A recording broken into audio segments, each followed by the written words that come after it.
Welcome to the Insight Meditation Community of Charlottesville, Virginia. You can find all of our program offerings and information about our Sangha at www.imeditation.org. We meet weekly on Tuesday evenings at 7 p.m. Eastern Time, currently on the Zoom platform for meditation and a Dharma talk given by one of our teachers.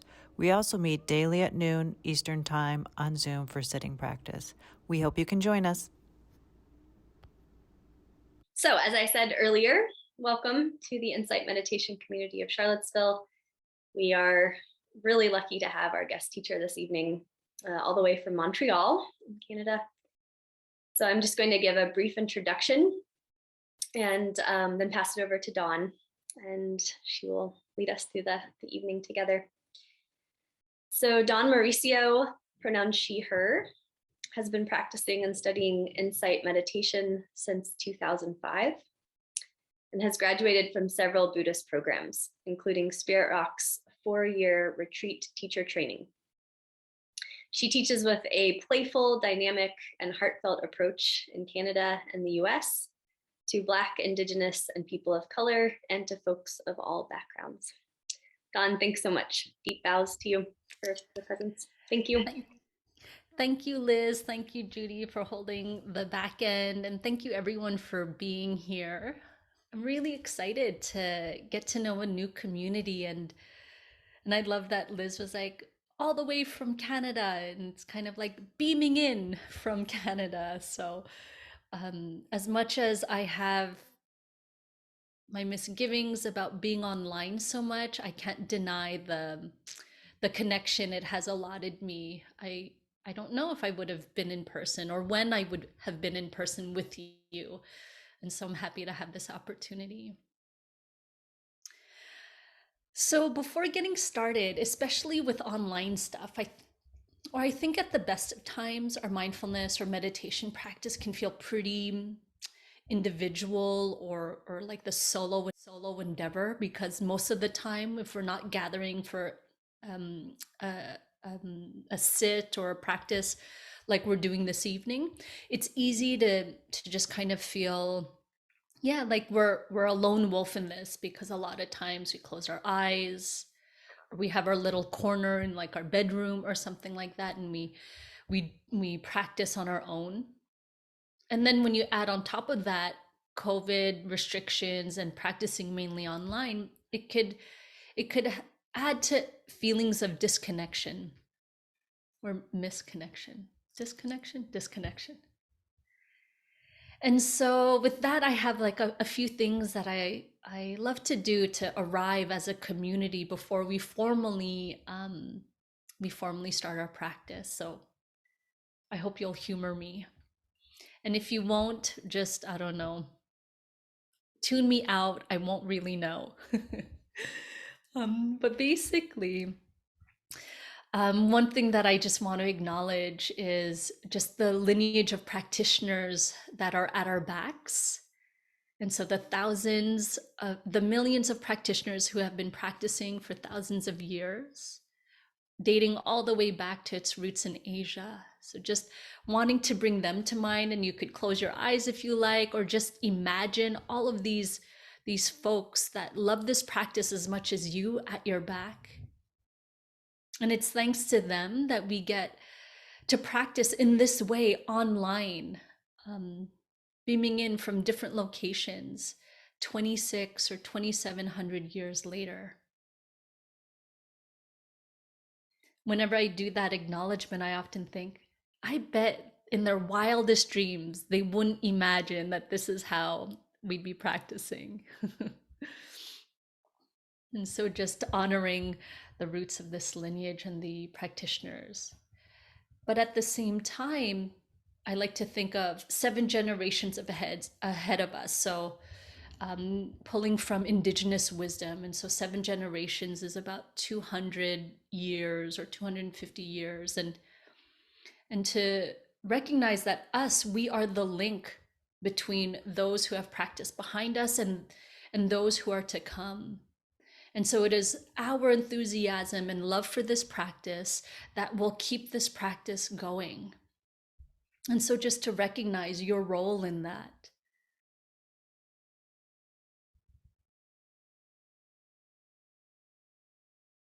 And as well, a deep welcome. So I think a lot of times we might say, welcome, come in, come in.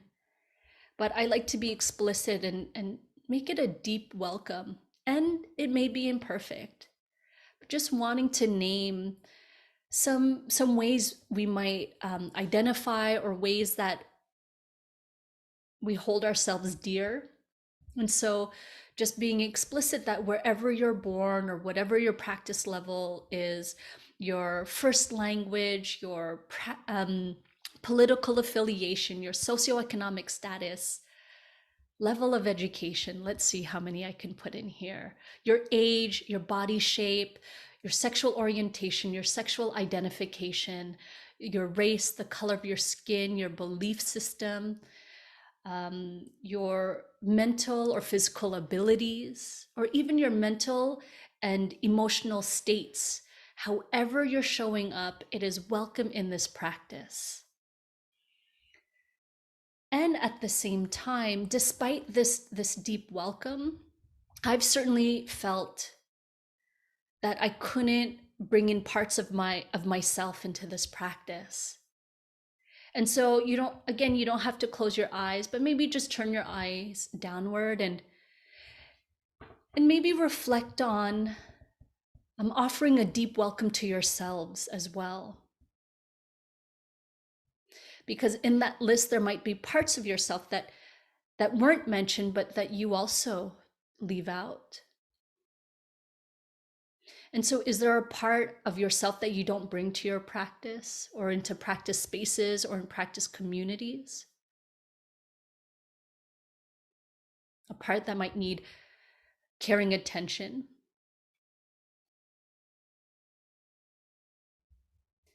And if it feels supportive, you could bring a hand to your heart as you bring this part of you to mind. And you might even quietly say to yourself, I welcome you, or you're welcome here.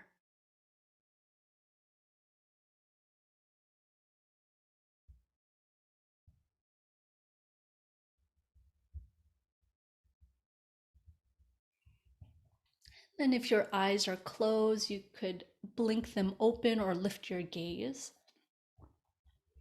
And I started including that it's really inspired by Brian Lesage and Sebene Selassie, dear, amazing teachers.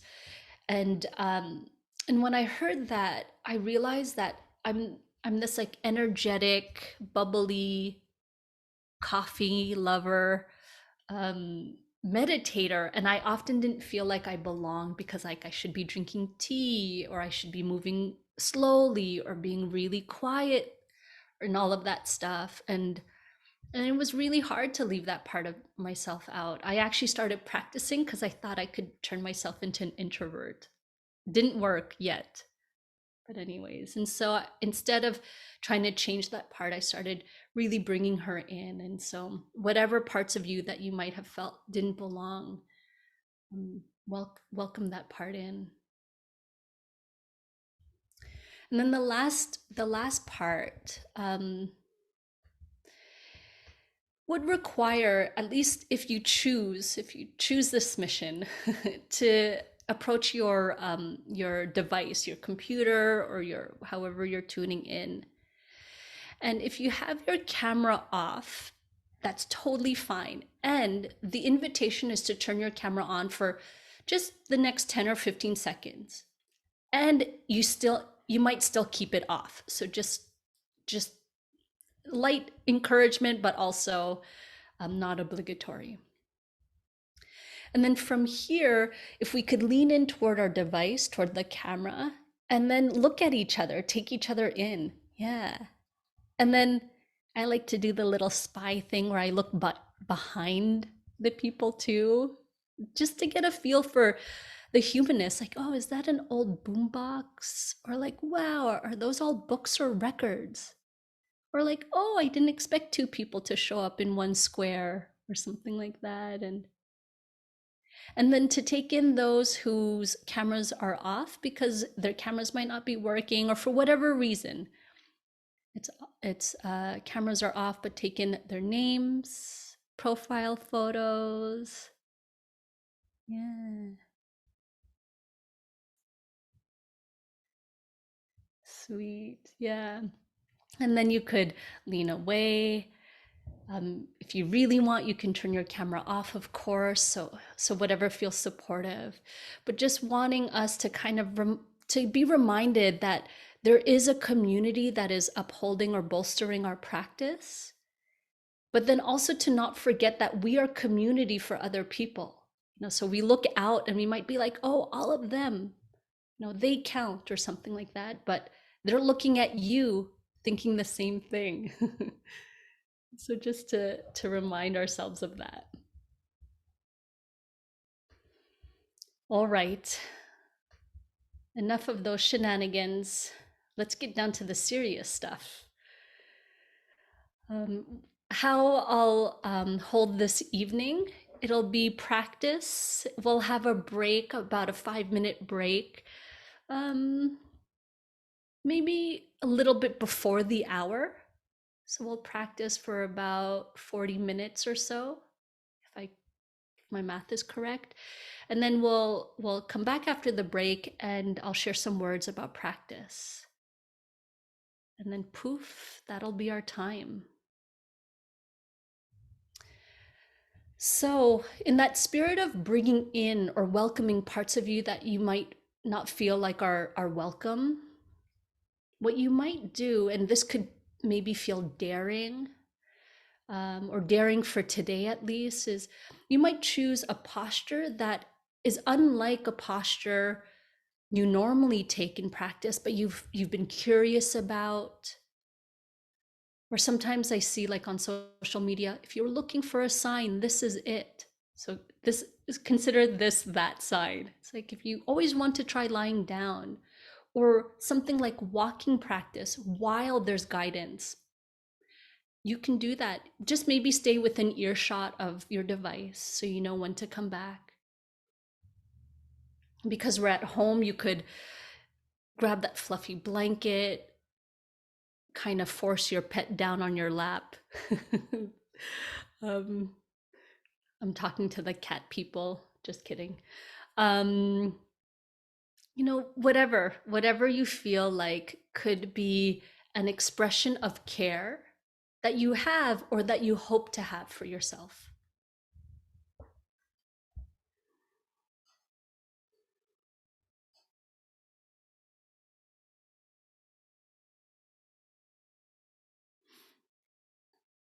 Sometimes that might include slightly turning away from the computer so that you're at a diagonal or angle, or leaving the camera on even though we don't see you because you're lying down.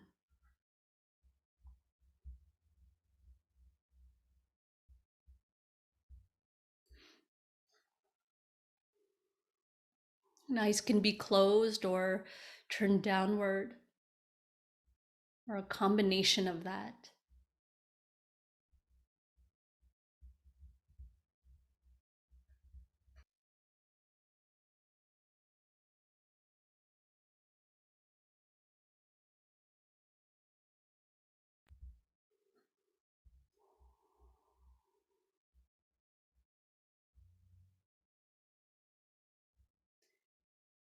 And mentally pat yourself on the back for choosing to slow down and to stop.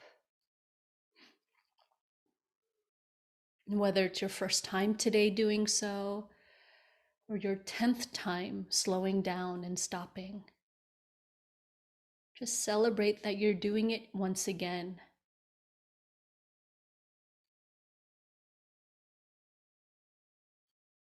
No easy feat in this world that entices us to keep moving and to keep doing.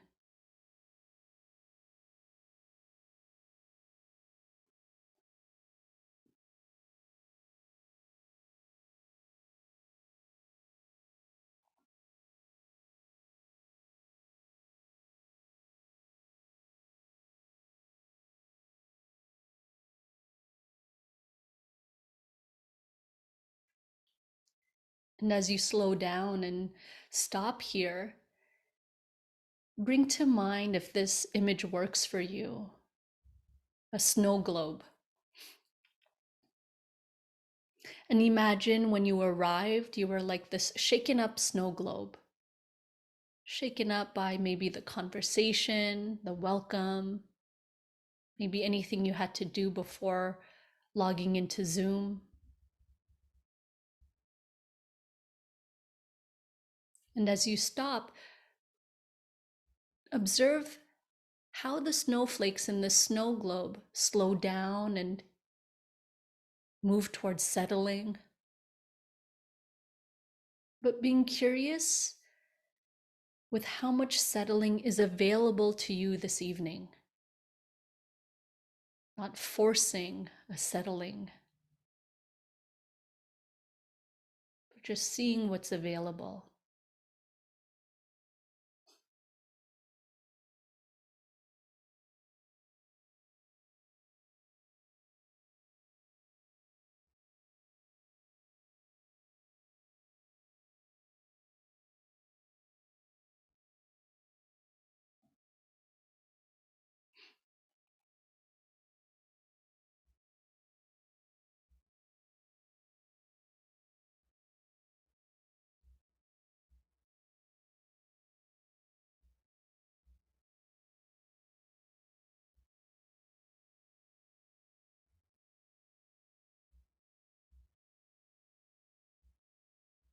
Invite your body and your mind to relax. You can scan and relax the parts of the body that are feeling tight. Or you might use words like, may this body relax. May I relax.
Gather your heart and mind around an anchor if you haven't already done so.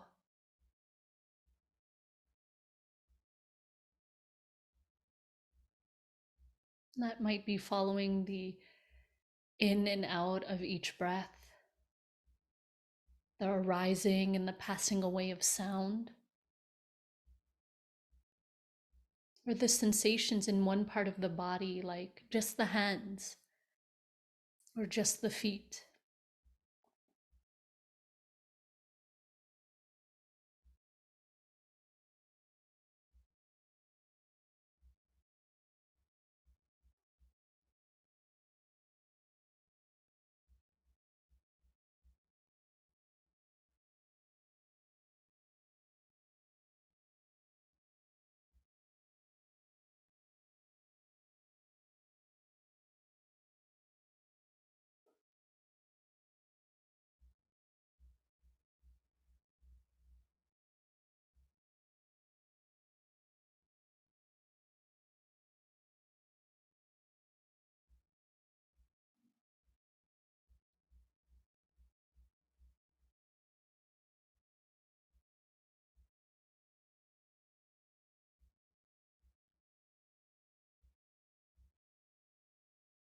For these first few moments of settling with the anchor, stay close to it as if you ran into a good friend after a long time. That, yes, of course, the mind might wander, but you're happily and eagerly ready to return to your anchor. It's this volitional returning, not a chore, but something that you might even enjoy, staying close to this anchor, to this good friend.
The mind wandering is not a problem.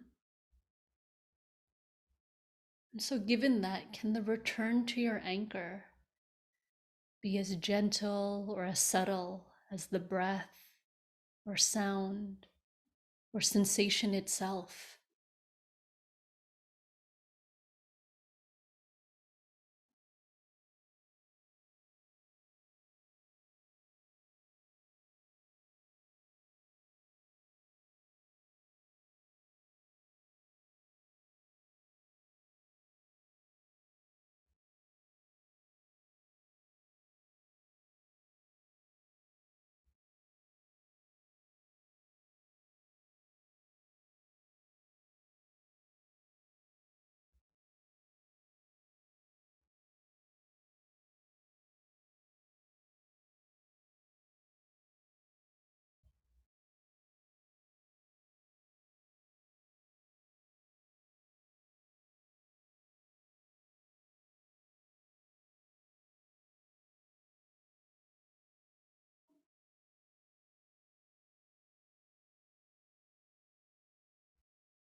Now tune into how you're practicing.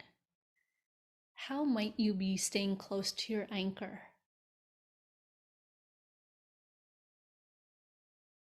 Does it feel like you're working really hard?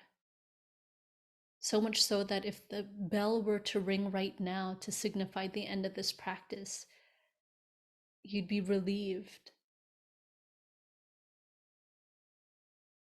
And if that's the case, can you relax your effort?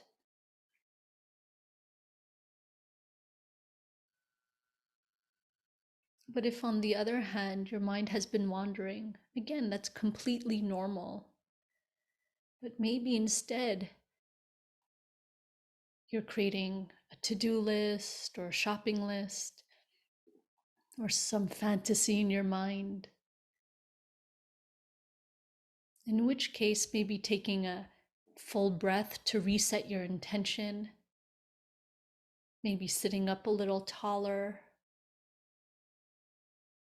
reconnecting with the earth, can be a way to stay close to this intention of being anchored to your breath or sound or sensations.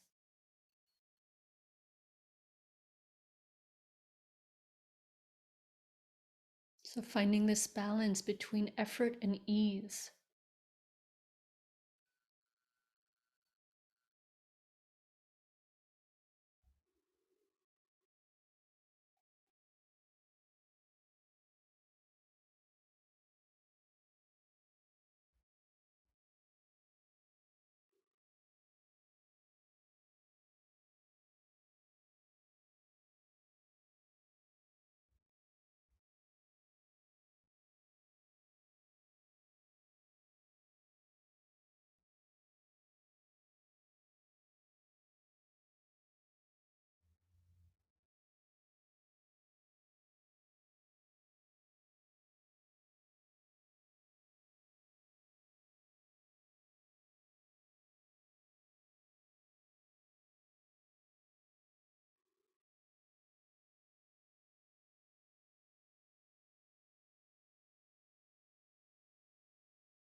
And with this balancing of effort, you might allow your mind to wander just a touch, so that if you're paying attention to your breath, but a sound arises, or a sensation, or a thought, a smell, or a taste, maybe even a sight, even if your eyes are closed, you might spend a little time on it, acknowledging this new phenomena through a sense door before gently returning to your anchor. And so inviting a little bit more fluidity or dance in your practice. By no means is it slacking off, because your companion through all of this is still your mindfulness.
If some bodily or mental habits came back around tensing or efforting, you might invite yourself to relax yet again.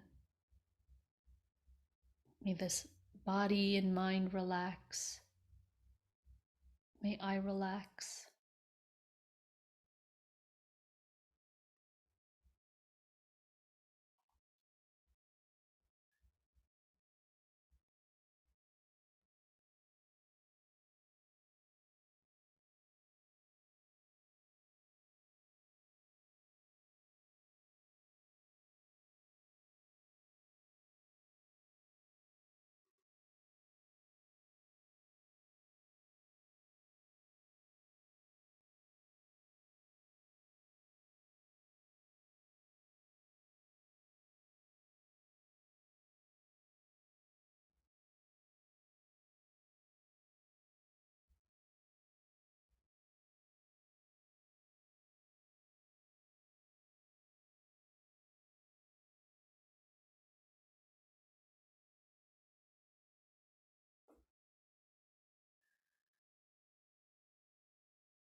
Balancing your effort,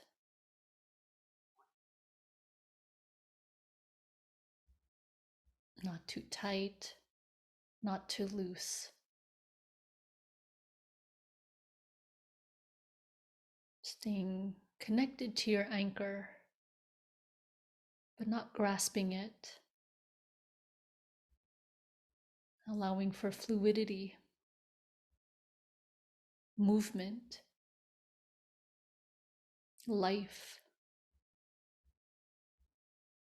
in your practice.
Now, for a few moments, let go of any doing you might be doing in your practice. So, no staying near the anchor, no tweaking your effort, no nothing. For a few moments, simply be. And you might notice any remnants of moods or feelings or emotions that are present, but we're not looking. We're just simply being, and at the same time open to however life is presenting itself right now.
And ground yourself once again into your body, sitting, standing, walking, or laying here.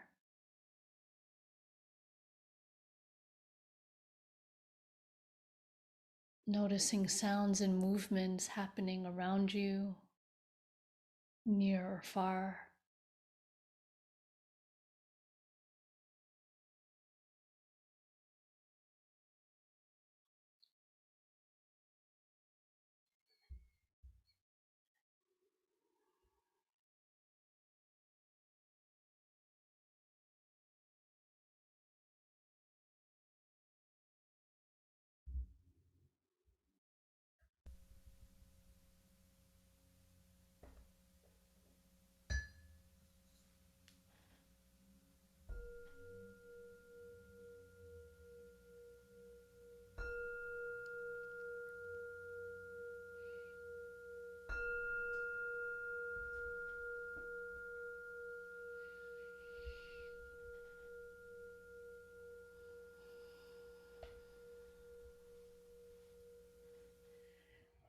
So, I'd like to start off my sharing for this evening with a story from the Buddhist teachings that, if you've been around a little bit, around in practice communities or circles, most likely you've heard this one. And yet, you haven't heard it right now. And so, the invitation to take it in again and just, is there something different, a different flavor that might appear for you? And so it's the story that involves the Buddha and the musician and monk Sona. And Sona was a musician who played the vina, which is a stringed instrument. And Sona was feeling a little stuck or uninspired in his practice, and so had gone to see the Buddha for some inspiration or some clues or advice to get unstuck. And so the Buddha had asked Sona, well, when you play your vina, when the strings are too tight, are you able to play? And Sona had said, no. And then the Buddha followed up with a question and said, well, when the strings are too loose, are you able to play? And it's the same reply, no. And then the Buddha then reminded Sona, well, your meditation practice should be the same way, trying to find this balance between persistence and discipline, or letting go. And letting go. And I was alluding to that, if you were able to pay attention in the meditation, every now and then I was inviting you to find this balance between effort and ease in your practice.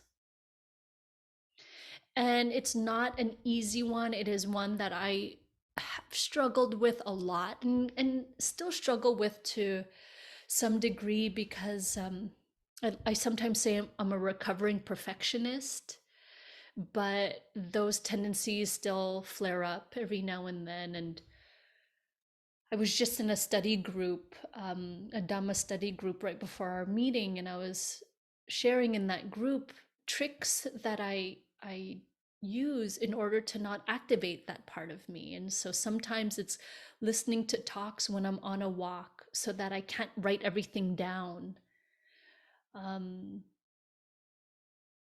Or reminding myself it's not about knowing. This practice isn't about intellectual knowing, but how is it landing in the body? Which goes against every grain in my system, which is, study, study, study, do the exam, move on to the next thing. And so it is normal, though, that when we start practice, we need to bring a little bit of that fire, that energy, resolve or determination. And the Pali word for that is adhitthana. So we do need a little bit of that. It's not like that's the enemy. We do need some of that effort. And it's kind of like when we're learning anything new at whatever age. And so you can imagine maybe learning a stringed instrument, how it might not feel so fun at first, but it is something you're connecting to the larger intention. You do want to play, and so you keep at it, despite if your fingers are getting calloused or your fingers just can't get to those notes or something like that. But the good news is at some point it does get a little easier. It does feel a little bit more natural, or that effort, it's kind of like this, it turns into this effortless effort. And when I think of that, kind of getting into a more, or rather effortless effort, so there's still effort, but it's just a little bit more fluid or effortless, for lack of a better word. I think of this image that I've heard from Sayadaw U Tejaniya, a Burmese teacher. And I love his teachings. And I just love his very contemporary examples, despite being a monk for a few decades, and quite a masterful meditator. And so this image uses those kick scooters that some are electric, but this is the analog version. So in case you're not sure what that is, it's like what all the kids are riding these days. But it's kind of like a skateboard with like these handles. And in order to get around, you have to kind of kick your foot along. And so it's like when we're first getting going on this kick scooter, we need to kick a bunch. So that's like the effort or the adhitthana. We got to kick, kick, kick, kick. But then at some point we have this momentum going. And so we don't have to kick as much, and we could kind of coast or sail. But we need to be able to be present for adjustments. Like when there's that pothole, Montreal roads are very renowned for potholes. And so it's like when there's that pothole, or if suddenly the terrain goes downhill, you need to get ready with the brakes. Or if you're going uphill, you gotta kick, kick, kick again. So this effortless effort kind of isn't like we get to lay back in this lazy boy and then we're set. But it's more like, how can we do this dance? How can we be fluid? How can we be alive and move with our practice?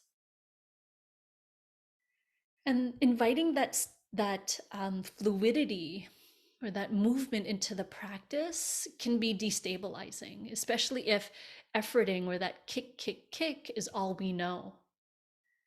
As this recovering perfectionist, for me, when I got to this point of effort, it was like about time effortless effort came in. I was certainly resisting it. It was so destabilizing because it was like all I ever knew, all I ever knew, especially as a daughter of immigrants, it was like to try really hard all the time. And for people like my parents, not trying hard meant maybe, at least in their minds, being sent back home to the Philippines. And so I internalized some of that messaging. And so I didn't trust when my teachers would say, like, ease off. Like, they wouldn't say this, but how I received it was like, chill, chill. It was to the point where I was on one retreat, and Joseph Goldstein, co-founder of Insight Meditation Society, was my interviewing teacher. And of course, with his experience, he saw my over efforting a mile away, and he had tried to get me to see it too. But then I was just, I don't know what I was thinking, but I think I even raised my hand to him, and I was like, I got this. Kind of like, you don't know me. I can do this. I've gotten this far in my life by doing this. It is not over efforting, kind of thing.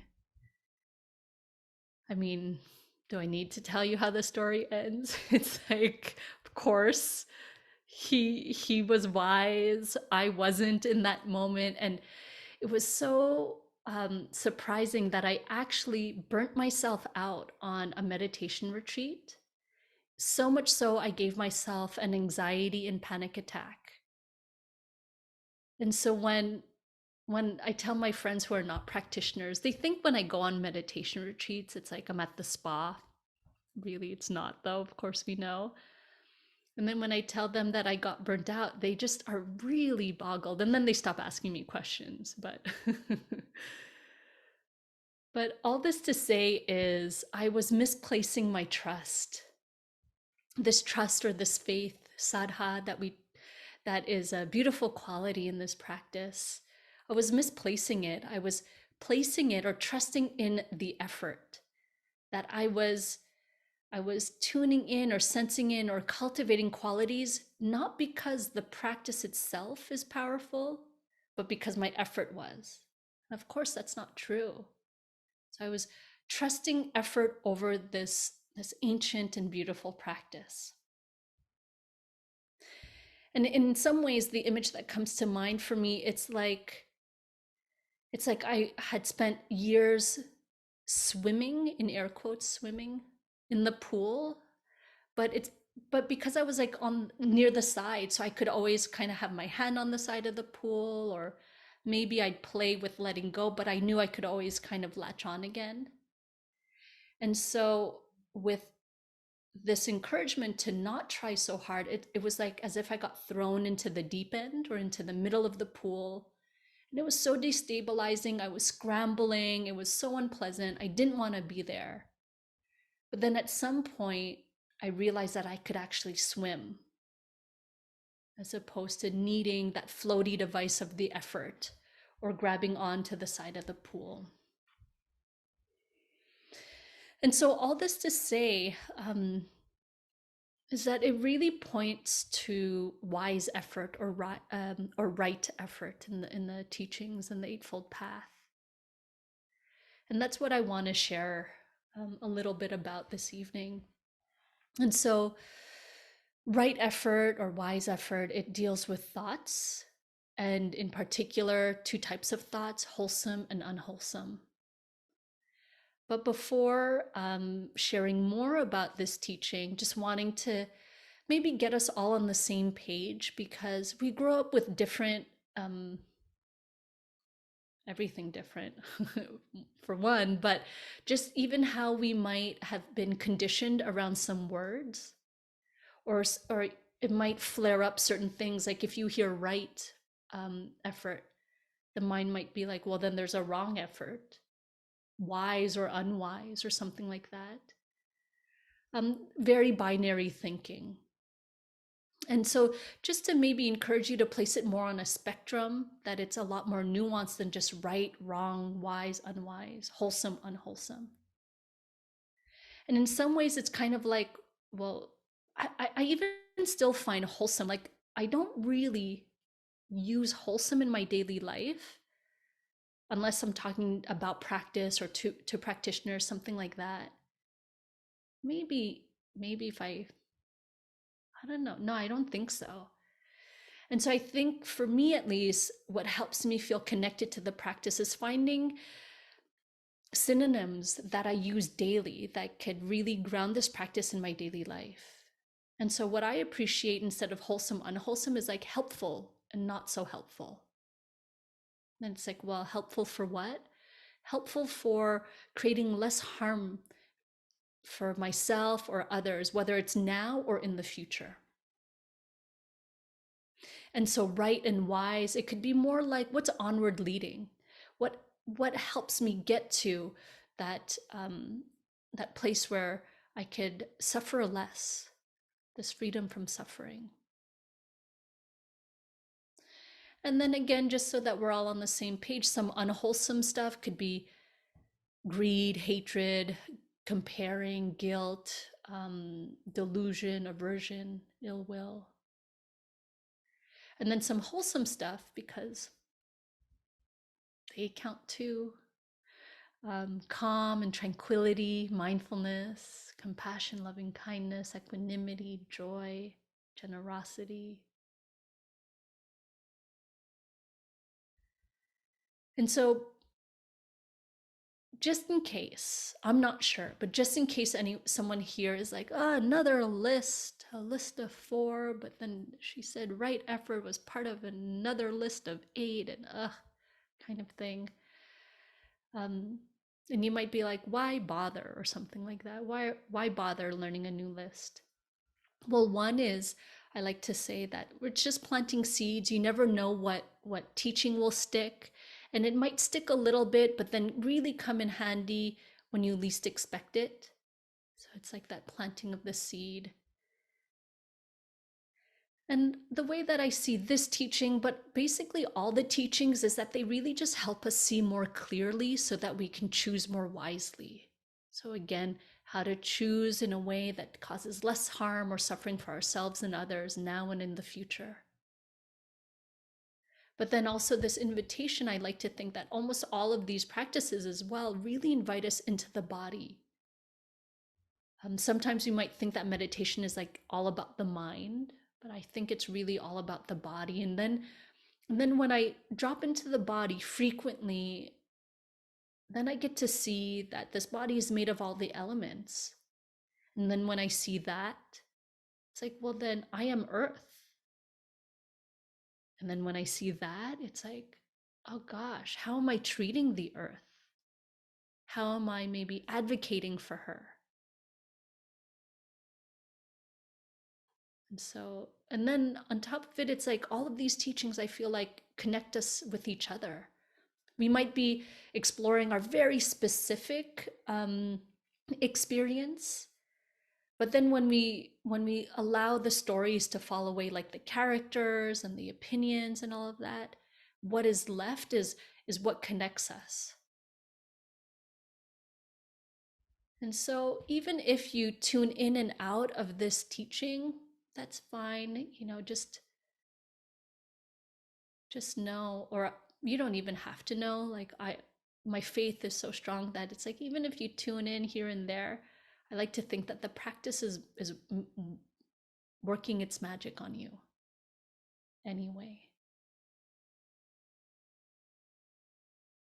So more formally, this list of 4 of the 4 wise efforts, as I mentioned, they pertain to 2 types of thoughts: unwholesome and wholesome, not so helpful, helpful. And the first 2 are in the not so helpful category. They kind of give us tools to navigate that realm. And so the first effort is to prevent the arising of these not so helpful mental states before they're awakened. That one, even as I say it out loud, I do notice the small tension, contraction in my body, because I'm like, how do you expect me to prevent them? Like, shouldn't that be one of the last things, or at least a later step or something? Like, can't you help me figure out how to be with them before I try to prevent them? And in some ways, I think that's what this invitation, or this first action, or is about. It's like, okay, gosh, I'm given the task to try to prevent this. How? And so it's by just knowing that the nirvana, the hindrances, are a thing that are there, and that desire or craving or aversion, ill will, restlessness, sleepiness, doubt, they all kind of cloud the mind or get in the way of me or us seeing clearly. We don't have to fight them, but just know that they're there and how to navigate or swim with them. And then eventually, when we could swim past the breakers, when we can swim past them, then we get to open water and we can see more clearly. So that's one way, just knowing that they're there and that they visit sometime and that they are not me or mine, they're just visitors. As well, doing the best we can to live in a way that is in line with our values or some of the qualities in this practice. So it could be speaking, acting, or earning our livelihood in helpful ways. Again, that doesn't cause suffering for ourselves and others now or in the future. Having spiritual friendships. Just to explore or unpack the messiness that it is to be human.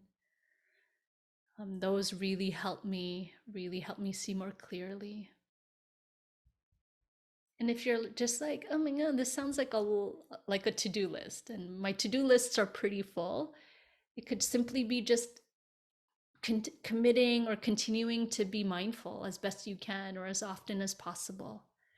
Because mindfulness is a great companion. It's a guard of the sense doors. It just kind of, it's like the antenna. It keeps the radar up. And that if we fall off the bandwagon or something like that, mindfulness kind of helps bring us back. It might be like, well, maybe next time don't go so close to the edge. And then we'll still fall off. It's just this dance again. The second invitation in regards to unwholesome or not so helpful mind states includes abandoning them when they have arisen. And so this one could be tricky because it could feel like a self-improvement project, like whack-a-mole or something like that. If you've played that at the fair, it's like you see one of these come up and you're like, ha, got you, found you, go away, ill will, or something like that. And at the same, so it's not that. And it's not necessarily a spiritual bypassing either, where we remember, oh, abandon unskillful mind states. Okay, so no, it's okay. So it's not that either. But instead, it's letting these not so helpful mind states be, but without feeding them, not getting caught in their story, letting them kind of move through, but with mindfulness. Because what mindfulness does, and this is one of the many things I love about this practice, mindfulness weakens that which is not so helpful or that which is unwholesome. So simply being aware of aversion, we don't have to do anything about the aversion. We don't have to whack-a-mole it. We just simply have to be aware of it. And already it is getting weaker. Its attachments aren't slowly loosen, basically. And so this might sound daunting or like a mind over matter thing, and you're like, all right, I'm gonna double down. And so talking to the perfectionists out there or the over efforters. And so doubling down just tightens our efforts. So like the stringed instrument, we can't play. And so it's the same thing with our practice, as the Buddha said. And so to maybe put it more simply, when unwholesome mind states arise, maybe drop into the body out of the mind. Know that they're unpleasant, but it's not your fault. And if by chance they get overwhelming, because some of these unwholesome or not so helpful mind states are really sticky. So if it ever gets overwhelming, you might turn towards something that is pleasant or neutral. yeah, pleasant or neutral, to help balance it out or resource your system.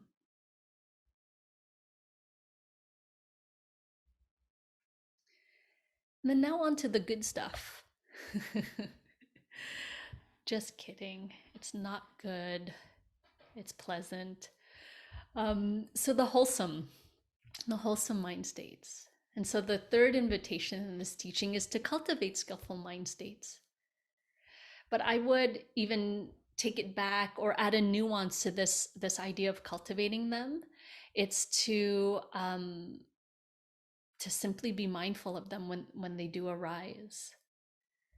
And I mean, that I find, like so much of this, it sounds easier said than done, I think, a lot of the time. But I don't know about you, but I feel like I have an aversive mind state. And so, aversive mind, pardon. And so often I forget that there are pleasant qualities that exist in this teaching. Like I'm one of the people who signed up when I heard life is suffering. So I'm like, oh yeah, sign me up. But instead, I now have expanded my definition to be life includes suffering. It's not just suffering.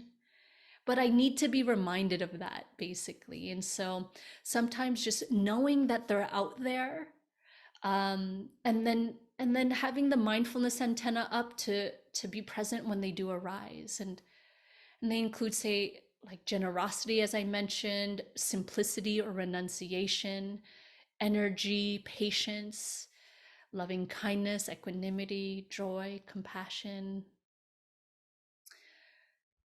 And so one, knowing that they're there, but also for me, I need to do like a personality check or a mind check where when say loving kindness is present, I might be like, well, duh, because I've been practicing metta for the past few years or something like that. So it's like this entitlement, as opposed to being like, oh, metta, you're here, oh my god, thank you for showing up, or something like that. And so I have to watch out for when I feel entitled, basically. And so to know what they are, to pay attention when they show up, and then from there, we might engage in practices that do cultivate them. But just to remember as well that simply being mindful of them is a big step already. And so just again, the doers out there, and if you're like, all right, gotta cultivate patience, or gotta cultivate generosity or something like that, just remember that when we're mindful, mindfulness strengthens that which is wholesome. So it's like, if in doubt, just be mindful. And I'm gonna put air quotes on just, because of course it's not as easy as it sounds. And then the last one of this teaching is to maintain, develop, and perfect skillful mind states when they have arisen. Again, perfectionists, you might have perked up when you heard perfect. It's not like that. It's more like this item is pointing toward our whole lifetime of practice, so that they become the default settings. And just a reminder, it's not like a switch. It's not like, oh, I want wholesome states to be my default, and then we wake up tomorrow morning and it's like that. Of course, we know that's not true. But it's this slow process. But once we do start changing the settings, there, because it's such a slow process, I find the roots are so deep and it's hard to go back to how we used to be. It's not like the McDonald's of mindfulness, where we might get a quick result, but then the roots aren't deep.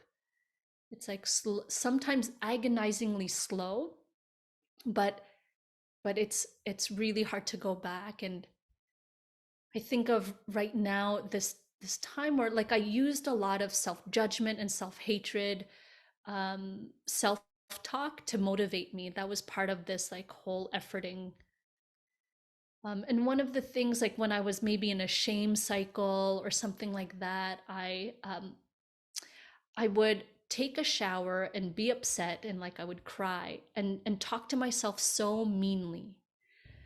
I don't know when or how that started, but I just remembered. I don't know if I remembered that was a pattern, but I remembered when that wasn't satisfying anymore. So that was the eye opening, where I was like mad at myself. So I set myself up, get the water just right, go underneath. And I think I even started like fake crying to get the tears going, kind of thing. And then I tried to be mean to myself. I was like, okay, I'm ready for the self-judgment, the self-hatred. And it just wasn't arising. And I was like, I opened my eyes and I was just like, wow, okay. This practice is working. Because I had started practicing loving kindness a few years before because I really wanted to be loving and kind, but it wasn't happening on my schedule, etc. And then, but I remember that that moment in the shower. I was like, okay, it may not happen on my schedule, but it is happening, basically. And it's very similar. Some of you might know the simile of the frayed rope, or the fraying rope, where it's this boat that's tied to, say, like a dock. And we might think that boat tied to the dock feels quite permanent. But then over months, there's sand and salt water and wind and sun that is slowly fraying the rope. But we don't realize until the boat snaps free. And so that's really what's happening as we practice. We don't realize. We might pay attention more to the way that we're attached or stuck, not paying attention that the rope is getting thinner and we're getting a little bit closer to freedom, or touching freedom a little bit more often.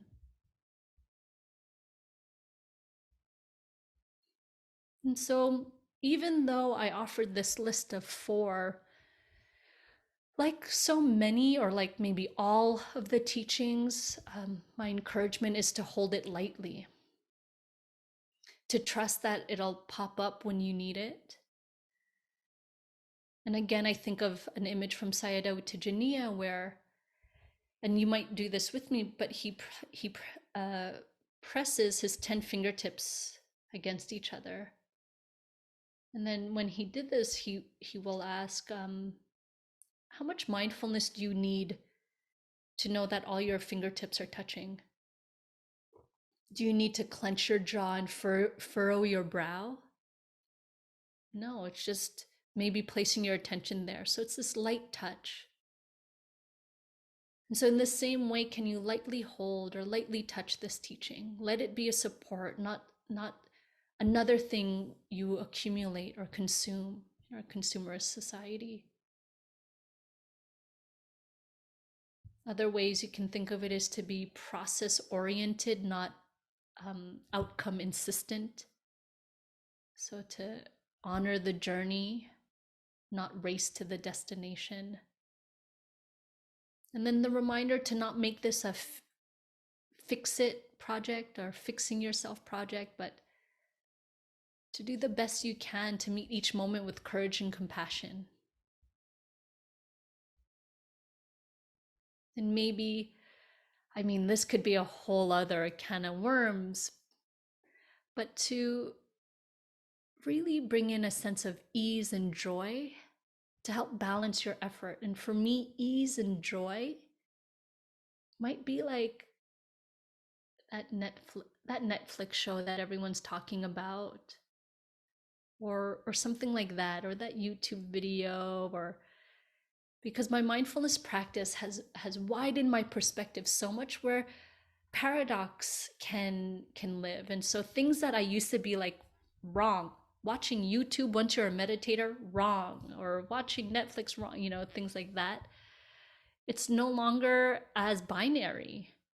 And so sometimes doing that helps to ease this system, so that I could bring a little bit more ease into my practice.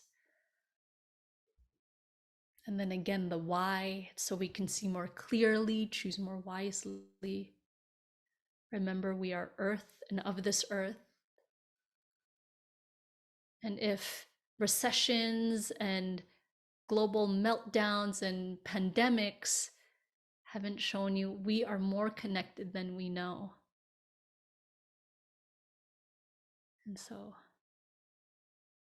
that's why we practice. Ooh, 8:30 on the dot. Thank you for your practice and for your attention. And just a simple dedication of merit. So may the merits of your practice this evening, all of your past practices, and all of the future practices you might do benefit all beings without exception. Sentient and animal beings, human beings, spirit beings. May we all be able to experience freedom. May we know happiness. May we know safety.